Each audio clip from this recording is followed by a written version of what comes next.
Hello, welcome to another edition of Motor Cars Enthusiasts. Right off the bat on today's show, Tesla back in the news, and again, this could be one of those classic smokescreen stories.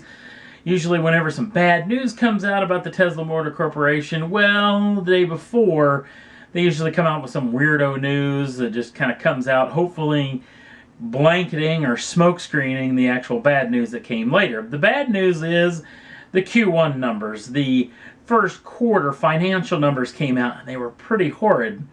Now let's get back to this possible smokescreen story, because apparently Teslas are extremely expensive to insure. In fact, the folks over at Tesla hooked up with Liberty Mutual back a couple of years ago to try to get affordable insurance on the Model X, the Model S, and the Model 3, along with the Roadster. And apparently this didn't work. People still complain. I'm assuming these cars are just freakishly expensive to actually repair.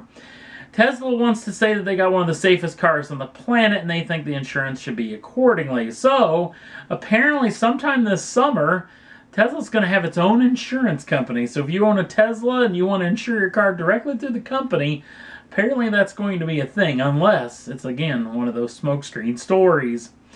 Next up on the list, remember we talked about Rivian.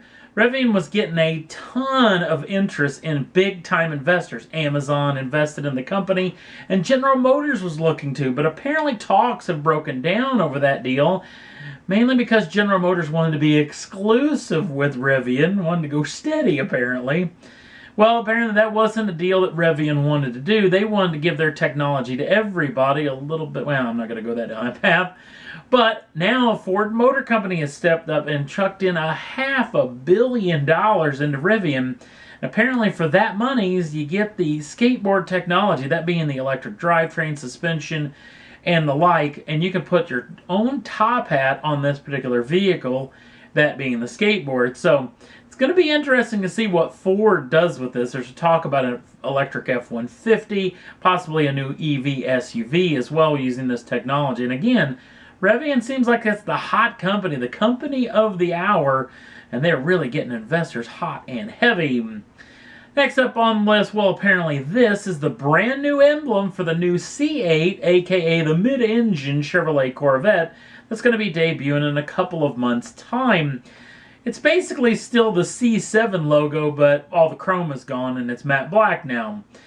That also being said, General Motors had another little announcement. Apparently they're going to add 400 folks to the roster at the Bowling Green plant in Kentucky, building the Chevrolet Corvette, to the roster, meaning they're going to open up a second shift.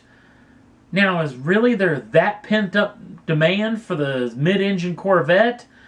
Or, depending on where you get your information, there's a lot of folks thinking that there's a ton of people wanting that mid-engine car, but there's a lot of folks also thinking that they're still going to build that C7 Corvette. I have people all the time asking me if they're going to build the front-engine car alongside the mid-engine car. I'm thinking it makes a lot more sense that they're going to build the C7 and the C8 side by side and possibly phase out the C7 later in life. So we'll definitely keep you in tune more of what we hear, especially in a couple of months' time when that new C8 debuts. And last up on the list, the Hellaphant is in the news. Now, if you don't remember this particular machine, this machine debuted at the SEMA Motor Show back in November of last year. This is the most powerful crate engine ever offered by anyone, anywhere. Now, this is a 7-liter, 426 cubic inch supercharged V8. 426 harkens back to the old Hemis from back in the day.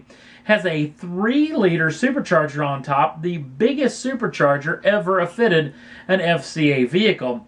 This thing makes 1,000 horsepower. I don't know where I get 700. 1,000 horsepower and 950 pounds-feet of torque. And now we got official pricing. In fact, it debuted on Hemi Day, April 26, 426. It actually debuted on the pricing. This thing will cost you $29,995. Yes, you heard me right, 30 grand. And also there's an electronics package that you can opt for if you don't want to develop something that'll make this engine run on your own. They got a plug and play option of this, and it'll cost you an extra $2,200. meaning this thing is really ballooned up in price. That being said, you can build a V8, V6, anything like that to build you 1,000 horsepower quite easily with tons of different power adders out there available in the aftermarket. But the trick is, and the difference between this lump is, this thing comes with a full warranty on it as well. So, be interesting to see. Apparently, they've had a huge line of people wanting this 426 cubic inch supercharged Hemi V8, and it is available right now in your Mopar catalog if you so desire. And that's all there was that I thought was worth talking about for this edition of Motor Cars Enthusiast. Don't forget to like us over on the Facebook page. Links down in the show notes. Also, if you'd like to subscribe to the channel, you can do so at any time. The first dibs in the brand new show as soon as they come out. Thanks for watching. We'll see you again real soon.